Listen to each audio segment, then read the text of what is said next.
Mohan watch and mobile Ajmer शहर में 4 प्रतिष्ठान, आपकी अपनी मोबाइल की दुकान।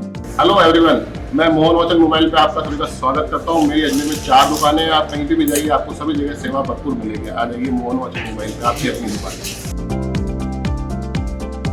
जहां आपको मिलेंगे हर ब्रांड के लेटेस्ट मोबाइल और एसेसरीज, वो भी सबसे कम और किफायती दरों पर। मोहन वॉच एंड मोबाइल कचहरी रोड, नसीराबाद रोड, वैशाली नगर और स्टेशन रोड, अजमेर। प्रधानमंत्री नरेंद्र मोदी ने अनुसूचित जाति जनजाति शैक्षिक सशक्तिकरण के लिए लागू की योजना। छात्रवृत्ति पैकेज प्रतिवर्ष का बजट 1100 करोड़ से बढ़ाकर किया 6000 करोड़ रुपए।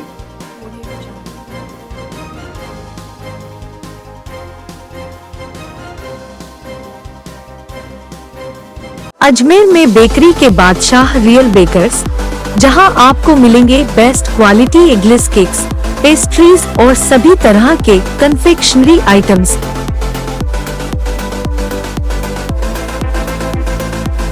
You tried the rest, now try the best. Real Bakers, near Collectors Residence Bank Colony चौराहा पुलिस लाइन अजमेर और नियर कनक श्री गार्डन जवाहर नगर अजमेर। प्रधानमंत्री नरेंद्र मोदी के नेतृत्व वाली केंद्र सरकार ने नई शिक्षा नीति के तहत अनुसूचित जाति के छात्र छात्राओं के शैक्षिक सशक्तिकरण के लिए नई योजना लॉन्च की है, जिससे देश भर के 60 लाख युवाओं को इसका लाभ मिल सकेगा। दक्षिण विधायिका अनीता बघेल ने प्रेस वार्ता आयोजित कर पत्रकारों को जानकारी दी कि छात्रवृत्ति में ट्यूशन शुल्क, मासिक भत्ता, शोध के लिए टाइपराइटिंग भत्ता इत्यादि शामिल हैं, जिसके लिए वार्षिक बजट 1100 करोड़ रुपए से बढ़ाकर 6000 करोड़ रुपए कर दिया गया है।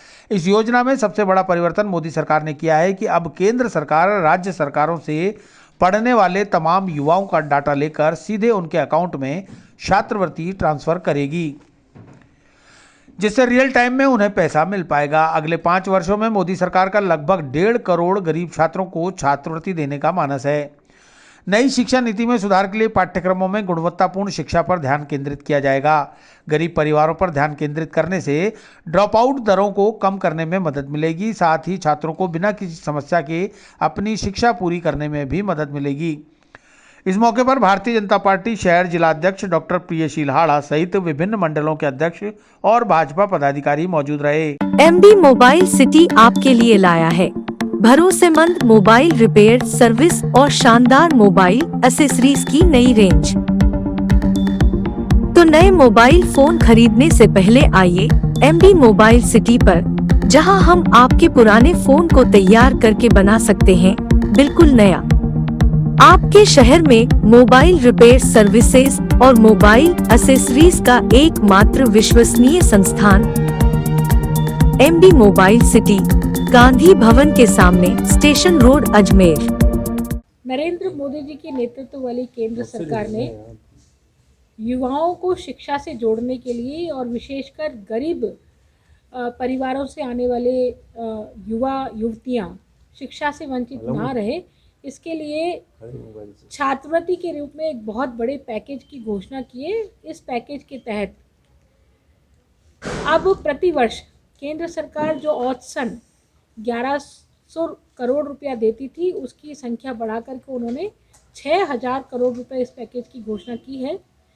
60 लाख युवाओं को इसका लाभ मिलने वाला है और सभी पाठ्यक्रमों में जो 10वीं से ऊपर के जितने भी पाठ्यक्रम हैं, उन पाठ्यक्रमों में इस योजना का लाभ मिलेगा। इस योजना में जो सबसे बड़ा परिवर्तन किया गया है, वो परिवर्तन एक तो छात्रवृत्ति के रूप में बांटे जाने वाले बजट को 6000 करोड़ रुपया किया है।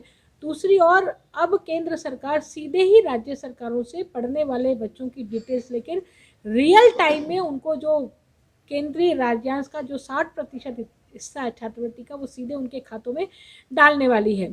इसके साथ जो नई चीज़ें हुई हैं, वो नई शिक्षा नीति के तहत अभियान चलाने वाली बात, जो गरीब अनुसूचित जाति जनजाति या सभी प्रकार के गरीब जो छात्र छात्राएं हैं, उनको विशेष अभियान चला करके शिक्षा से जोड़ने का काम किया जाएगा और उनके लिए छात्रवृत्ति की व्यवस्था की जाएगी, ताकि वो बालक बालिकाएं भी अपनी इच्छा अनुसार जहाँ तक वो पढ़ना चाहते हैं वहाँ तक पढ़ सकें। मुझे ये बताते हुए खुशी है कि जहाँ 2013-14 में 17% छात्र छात्राओं को स्कॉलरशिप मिलती थी 2018-19 में बढ़कर के वो 23% हो गई है और सरकार चाहती है कि ये और बढ़े, ज़्यादा से ज़्यादा लोग स्कॉलरशिप के माध्यम से लाभ उठाते हुए शिक्षा से जुड़ें।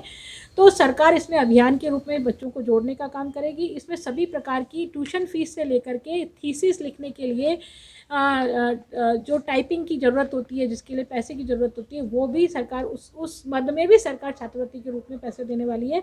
साथ ही साथ में मेरा निवेदन है कि जो हमारा जो सोशल इकोनॉमिक कास्ट सेंसस है, उस सेंसस के अकॉर्डिंग हमारी छात्रवृत्ति मिले। मान लो हमारा जो सेंसस बताता है कि 20% लोग इस कैटेगरी में आते हैं, तो 20% ही लोग छात्रवृत्ति पाएँ, उसके लिए भी विशेष अभियान चलाया जाएगा ताकि कोई भी ऐसा पात्र व्यक्ति जिसको छात्रवृत्ति मिलनी चाहिए वो छात्रवृत्ति से वंचित न रह जाए। तो इस तरह से केंद्र सरकार ने ये जो बजट बढ़ाया है उससे हम सबको खुशी है और इस बात की खुशी है कि अब पैसे के अभाव में कोई बच्चा शिक्षा से वंचित नहीं रहेगा। नई शिक्षा नीति के इम्प्लीमेंटेशन के तहत ये सरकार का बहुत बड़ा कदम है, जिसमें सरकार ने सबसे पहले गरीब व्यक्ति तक अपनी पहुंच बनाई है, गरीब व्यक्ति को सबसे पहले प्राथमिकता दी है और सबसे पहले उन्होंने ये जो स्कीम लॉन्च की है उसके लिए आज की इस प्रेस कॉन्फ्रेंस को आयोजित किया गया था। आप सब लोग इस प्रेस कॉन्फ्रेंस में हैं, उसके लिए आपको बहुत बहुत धन्यवाद।